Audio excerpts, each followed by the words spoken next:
वो प्रकृति के नियम के विरुद्ध है। अगर है तो आप कतई ही ना करें इसे। मुझे मुक्ति दे दें, मैं दूसरा जन्म नहीं जीना चाहता। तो ईश्वर ने कहा तथास्तु। उसने कहा मैं अपनी तरफ से तुझे कुछ देना चाहता हूं, लेकिन मैं तुझे कुछ ऐसा दूंगा जो इस संसार की कल्पना से परे है, जो ये संसार सोच ही नहीं सकता। क्योंकि जहां इंसान की सोच खत्म होती है वहां से ईश्वर की सोच का आरंभ होता है।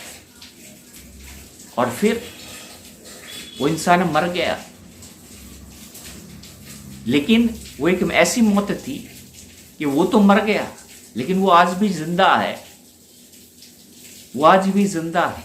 अब आप ये सोचेंगे मैं क्या कह रहा हूं, यही तो खेल है, यही तो खेल है ईश्वर का। ईश्वर ने उसकी आत्मा का ट्रांसप्लांट कर दिया, उसके दिल का ट्रांसप्लांट कर दिया, उसकी सांसों का ट्रांसप्लांट कर दिया।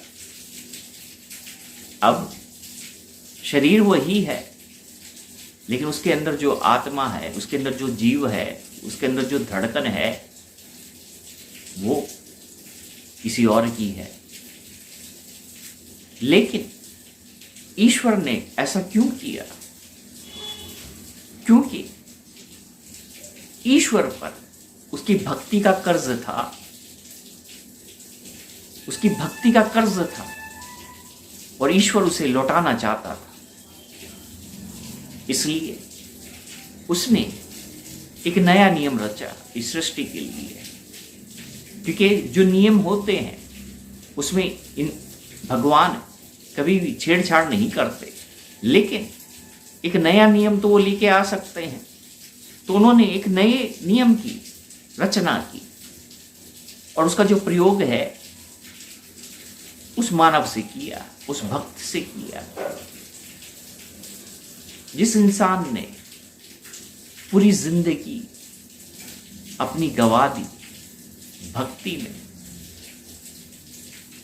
जिसने अपना सब कुछ लौटा दिया, जिसने अपना सब कुछ खो दिया भक्ति में, वो दोबारा खड़ा हुआ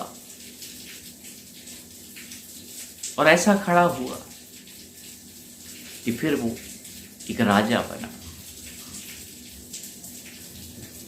लेकिन सब ये सोच रहे थे ये तो वही है, लेकिन वो जानता था कि ये मैं नहीं हूं। ये बड़ी दिलचस्प कहानी है और इसको जब आप गहराई से समझोगे, जानोगे, तो आपको पता चलेगा कि जो आप कर रहे हो, जो भी सैक्रिफाइस आप कर रहे हो ईश्वर के प्रति, वो एक कर्ज बन जाता है ईश्वर के लिए। और फिर उसको फुलफिल करने के लिए उसको आना ही पड़ता है, चाहे वो किसी तरीके से आए, वो किस तरीके से उसको फुलफिल करे। तो ये जो कहानी थी वो बड़ी रोचक कहानी थी। इस कहानी से हमें ये पता चलता है कि ईश्वर का जो मैजिक है, ईश्वर का जो मिराकल है, या ईश्वर का जो कार्य करने का तरीका है, वो बड़ा अनूठा है। ये दुनिया कभी समझ नहीं पाएगी, ये दुनिया कभी समझ नहीं पाएगी, क्योंकि जो रोशनी है इस दुनिया के लिए वो एक्चुअल में अंधेरा है, और जो अंधेरा है इस दुनिया के लिए वो एक रोशनी है। जो तुम आंखों से देख रहे हो वो एक माया है, लेकिन जब तुम आंखें बंद कर लेते हो तो वही सत्य है। जो शरीर तुम्हारे सामने है वो असत्य है, जो आत्मा, जो जीव तुम्हारे अंदर है, जो धड़कन तुम्हारे अंदर है, वही परम सत्य है।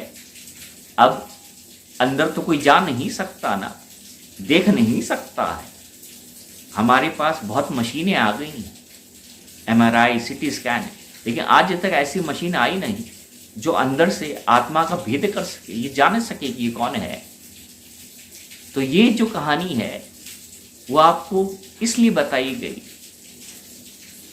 तुम जो हो